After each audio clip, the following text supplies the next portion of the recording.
Você que quer se comunicar, não consegue, ficar nervoso, ficar com medo, acha que você é a pessoa mais desinteressante do local? Eu vou te recomendar alguns livros para agora, em 2022, você já começar a se comunicar com muito mais firmeza. Se liga nesse vídeo.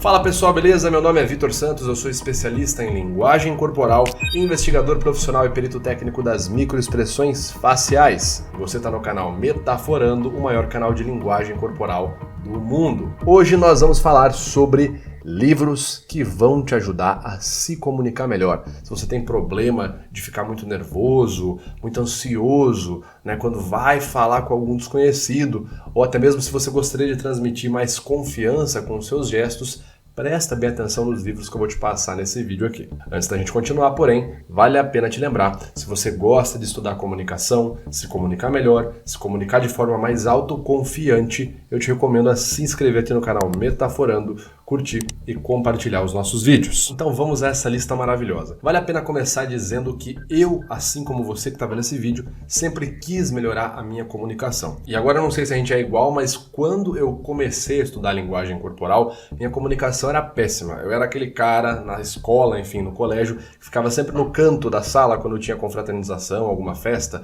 Eu era o cara que se achava o mais desinteressante da turma. E sempre que eu ia falar com alguém, eu falava, nossa, eu preciso falar com tal... No meu caso, assim, eu queria falar com tal menina, porque eu achava ela muito atraente, e aquilo me dava um nervoso, eu falava, deixa pra lá, deixa pra lá. Portanto, eu sempre fui muito de buscar conhecimento em livros, cursos e formações, tá certo? E hoje eu quero te passar alguns livros que eu tenho lido, recentemente livros que eu li, alguns que eu reli, que eu acho que podem te ajudar agora em 2022 a começar o ano com uma virada de chave. Bom, então, sem mais delongas, o nosso primeiro livro é O Poder da Presença, de Amy Cuddy. Esse livro eu já recomendei várias vezes aqui no canal. Basicamente, é o livro da tese da professora de psicologia de Harvard, a doutora Amy Cuddy. O que ela fala pra gente de interessante nesse livro que vai beneficiar a tua comunicação? Basicamente ela fala sobre como a nossa postura tem a capacidade de transmitir confiança, mesmo que a gente não esteja sentindo confiança naquele momento. Em resumo, se você estiver muito ansioso, muito nervoso, e você conseguir utilizar o que ela chama de Power Pose, esse termo inclusive atualmente foi mudado para Postural Feedback, se você for capaz de utilizar a sua postura de forma correta, mesmo ansioso, você consegue se comunicar com mais confiança e mais autoconfiança. Ela mostra também um exemplo em outros mamíferos, como por exemplo primatas e até mesmo alguns marsúpios, de que basicamente sempre que existe um contexto de confronto ou um contexto onde algum animal se sente mais confiante em relação ao outro, esse animal geralmente projeta o peito ou seria o peito, a cabeça, tentando parecer maior. E geralmente esse comportamento acaba tendo relações e alterações fisiológicas no corpo desse animal. Ela fala então sobre a nossa química corporal, a gente tem o hábito de sempre em reuniões, apresentações ou qualquer abordagem que a gente vai fazer em público, estufar o peito, como que isso fisiologicamente vai nos deixando mais confiantes ao longo do tempo. E basicamente ela explica como que é a nossa postura, de forma correta, utilizada para passar confiança, transmite não só confiança, mas como também é bem percebida pelos outros, e ela mostra a relação que consequentemente surge daí de uma boa postura, ser bem reconhecido e ter mais chances, mais facilidades para atingir o seu sucesso. Segundo livro da lista, A Coragem de Não Agradar, dos autores Fumitake Koga e Ishiro Kishimi. Esse livro eu terminei recentemente, ele mudou muito meu conceito sobre várias coisas, mas em essência, como o próprio nome diz, A Coragem de Não Agradar. Fala pra gente da coragem, não só de ser autêntico, mas sim de se responsabilizar pelaquilo que você tem controle, ou seja, seus pensamentos, seus julgamentos pessoais. E parar de querer controlar, por exemplo, a opinião que os outros vão ter de você, ou pensar no que você vai fazer, imaginando qual vai ser a reação ou se vai agradar o outro, fulano ou ciclano. Esse livro é muito bacana, ele usa como base a psicologia adleriana para explicar pra gente o que seria viver tranquilamente, viver feliz, trabalhar de forma com propósito e sim ter coragem de ser quem você quer ser. Hoje, nesse momento, sem ter que ficar esperando qualquer coisa acontecer na sua vida. Não, a coragem de ser feliz e de não agradar e de viver uma vida tranquila a partir de hoje. Ele fala, por exemplo, que muitas pressões na nossa vida surgem dos problemas em relações interpessoais, quando você começa a tomar para você aquilo que é do outro. Por exemplo, eu vou falar numa palestra, em público, ao vivo, e eu penso, putz, e se tiver alguma pessoa que, sei lá, é doutora em medicina e eu errar um termo de uma musculatura do meu rosto, isso não é problema meu. E quem disse que isso é problema meu? Tá certo? Veja bem, se eu erro uma musculatura, beleza, o nome de uma musculatura, isso é um ponto meu. Se alguém vai olhar isso e vai pensar negativo de mim, ou se alguém vai olhar isso e vai ver que tá errado e não vai nem ligar, vai continuar prestando atenção na palestra, isso não é problema meu, isso é problema do outro. A gente tem que saber reconhecer o que é parte nossa e se concentrar no que a gente pode controlar, nosso julgamento, nossa interpretação, nosso pensamento, e não tentar controlar a cabeça do outro, a opinião do outro. Ele fala um conceito, inclusive, nesse livro, que verdadeira liberdade é ser detestado por algumas pessoas. Ele fala que isso, de fato, é ser livre. Não significa ser antiético, ser um bufão, mas sim tomar atitudes que você julga que são valiosas, independente se você vai ser detestado, porque de fato você vai, tá? Já dando um spoiler, você será detestado. A questão é, se você gosta do que você está fazendo, se você se preocupa com aquilo que você está fazendo, você não vai se preocupar se os outros gostam do que você está fazendo. Outro conceito que ele fala pra gente muito bacana é o seguinte, aquela pessoa que geralmente quer agradar a todos, quer fazer algo, é o bem, eu quero salvar a humanidade, as pessoas que se apresentam como os floquinhos de neve. Ele fala assim, a pessoa que fala que quer um conteúdo totalmente que não vai ofender ninguém, que não vai ser isso, não vai ser aquilo, aquela pessoa que está preocupada com qualquer reaçãozinha mínima. Na visão dos autores é o seguinte, quem quer agradar todo mundo, na verdade não quer agradar ninguém, e só está interessado nos elogios que vai receber de volta quando fizer um trabalho que é inofensivo, que não ofende ninguém. Portanto, é um trabalho que, a longo prazo, vai desaparecer. Não vai ter muita utilidade. Sem falar de que se você vive a vida dos outros, pensando no que os outros vão pensar, tentando agradar os outros, você acaba abrindo espaço para a falta de sentido na sua própria vida. E a pergunta que fica é, quem vai viver a sua vida enquanto você está tentando viver a dos outros? Terceiro livro, A Arte de Ter Razão, de Arthur Schopenhauer, que também é divulgado como 38 estratégias para vencer qualquer debate. Como o próprio nome diz, são 38 estratégias para você vencer um debate. Schopenhauer então nos mostra a necessidade de entender as estratégias para vencer um debate. Ele fala do método bem aplicado, inclusive fala muito sobre retórica e dá um realce importante. Você não precisa saber e ter razão, você muitas vezes não precisa nem acreditar no que você está falando. Você quer vencer um debate, você precisa parecer que está correto em detrimento do seu oponente para o público que está ouvindo. E isso é muito importante porque geralmente muitas estratégias ali durante um debate, por exemplo, uma falácia ad hominem, ela vai ter mais ou menos efeito dependendo do público que está assistindo aquele debate. Por exemplo, se você vai fazer uma apresentação ou um debate contra a legalização das drogas, esse debate está ocorrendo com uma plateia majoritariamente de esquerda, universitários, de universidades públicas, você utilizar o argumento ad hominem como você não pode falar a favor da maconha porque você não conta, você é maconheiro. Você usar esse argumento contra o seu oponente vai te deixar em maus lençóis completamente. Em contrapartida, se o seu oponente, nesse mesmo contexto que a gente falou, utilizar o seguinte argumento, cala a boca, você não pode falar contra a maconha, você nem é maconheiro, esse argumento, apesar de parecer esdrúxulo, vai ser muito bem visto pelo público nesse contexto. Mesmo estilo de argumentação ad hominem, no contexto específico você vai ter mais ou menos efeito. E lembre-se, é importante parecer para o público que você está vencendo. E sempre lembrando de que você precisa aparentar a razão para o público. Um debate individual, ele vai ter algumas chances de você conseguir vencer, mas as chances são bem maiores quando você consegue cativar ou criar ali uma estratégia em determinado contexto que cative o público que está assistindo o debate. Nosso quarto livro, O Corpo Fala.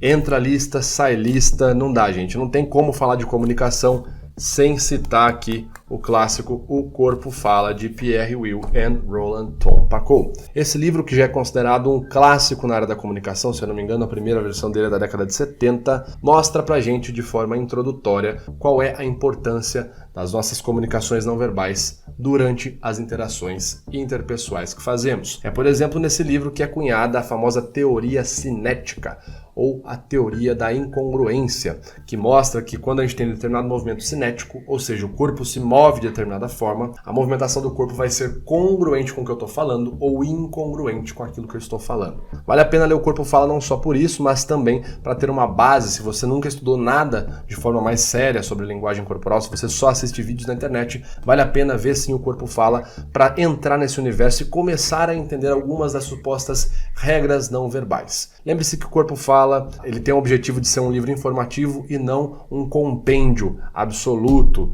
das ciências não verbais, tá certo? Então ele é um livro para você ler, se sentir introduzido ali no universo não verbal e lembrar de algumas regrinhas importantes, como por exemplo contexto, congruência, combinações e sinais e por aí vai. Lembrando também que O Corpo Fala é explicado de uma forma muito didática, é muito suave de ler esse livro, mesmo que você nunca tenha lido nada sobre linguagem corporal. Por fim, o nosso último livro, esse aqui eu terminei recentemente, Meditações, de Marco Aurélio.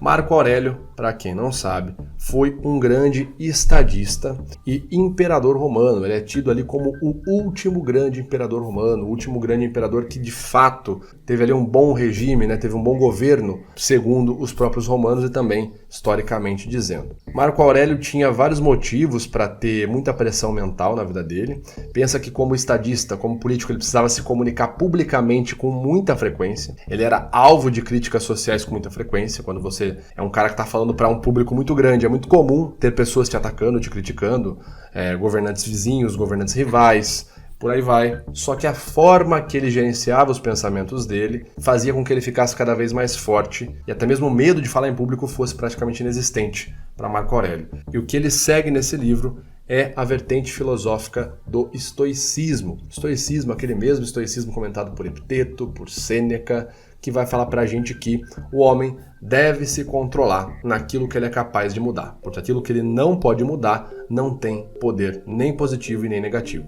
Algo só pode te ferir se você julgar aquilo como tal. O exemplo que ele fala também, né, não é o Marco Aurélio, mas sim o Epiteto, mas Marco Aurélio também cita Epiteto, é o mar. O mar, ele é positivo ou ele é negativo? Quando você olha para o mar, ele é um estímulo positivo ou negativo? Muitas pessoas falam, nossa, positivo, porque eu lembro da minha viagem, da minha praia, tal. Quando eu viajava, ia para o mar e tal. Legal, fico feliz. Então talvez se você fosse fazer uma atividade em público, falar ali no mar, você ficasse mais feliz, né? Talvez. Para o pescador que olha para o mar, ele fica muito satisfeito, muito feliz, porque é o sustento dele, ele vai tirar o sustento dele dali, então ele fica feliz. Em contrapartida, ao mesmo mar, uma outra pessoa pode olhar e se tremer de medo, ficar com pensamentos negativos, nervosa, porque alguma vez ela se afogou ou se perdeu no mar, e ela pode ficar com medo apenas de olhar para o mar, para aquele mesmo mar. Então, segundo essa nossa conclusão, o mar em si não é positivo nem negativo. Quando você vai julgar uma situação na vida, ela não é positiva nem negativa. Situações que você não tem controle, uma tragédia, um acidente, uma coisa, uma opinião alheia que fala sobre você, ela não é positiva nem negativa. Ela é aquilo que você julga. E essa mentalidade é muito útil quando você vai falar em público. Porque a gente começa a pensar muitas vezes coisas negativas. Eu vou gaguejar, eu vou travar. Se eu travar, vão rir de mim. E blá, blá, blá, blá. Você não tem total controle do seu corpo. É sempre bom lembrar isso. Você não vai ter controle do seu coração. Você não pode falar, coração, não acelera quando eu subir no palco para falar em público. Seu coração vai acelerar. Então você tem que pensar naquilo que você controla. O seu corpo, muitas situações você não controla, seu próprio corpo em alguns casos. Mas o seu julgamento sim. Você pode olhar para o coração acelerado e falar, olha só, meu coração acelerou. Interessante, é um estímulo neutro. Agora eu vou continuar falando o que eu estou falando. E por aí continuar falando. E claro que existem várias estratégias de lidar, para você poder lidar de forma assertiva com a ansiedade, a fobia social, enfim, falar em público. Mas aqui a gente não está falando de uma estratégia, mas sim de uma mentalidade para você não só se comunicar melhor, se comunicar em público, mas até mesmo encarar grandes adversidades do seu dia a dia. Então, Marco Aurélio Meditações. Você já pensou em ser sócio num projeto exclusivamente metaforando e, além de incentivar a produção do projeto, ainda lucrar financeiramente com isso? É exatamente o que a DivHub está trazendo para o Brasil, uma nova forma de investimento em economia criativa. E eu quero te convidar a conhecer o meu projeto Operação Metaforando, uma espécie de Among Us na vida real, com celebridades, influencers e famosos, onde eu terei que analisar ao vivo e descobrir quem é o impostor. Se você quiser saber mais sobre como vai funcionar esse reality show e até mesmo ter a chance de participar ao vivo comigo, analisando e conhecendo esses influencers, clica no link aqui na descrição e venha ser meu sócio em Operação Metaforando. Bom, pessoal, esses são aqui os livros que eu gostaria de recomendar para vocês hoje, tá certo? Alguns deles eu tenho aqui na versão mídia física, na mídia impressa, e outros na mídia digital. Eu recomendo que você leia todos eles, e se você gosta mesmo de comunicação, ou se você tem muita vergonha, é muito tímido, gostaria de começar a se comunicar melhor a partir de agora, você pode gratuitamente assistir nossas live aulas semanais lá no meu Instagram, @metaforando.vitor. Nós temos lives com convidados como, por exemplo, o professor Alberto Delisola, a comunicadora Carol Portilho, dentre várias lives que eu também faço sozinho com convidados, enfim, explicando sobre como se comunicar melhor. Vai aqui na descrição desse vídeo, clica lá, né, me segue no Instagram, segue minha arroba lá e vamos bater esse papo semanalmente. Dito isso, então, pessoal, eu espero que vocês tenham gostado. Não deixe de se inscrever aqui no Metaforando, curtir, compartilhar esse vídeo, e a gente se vê então no nosso próximo vídeo. Valeu!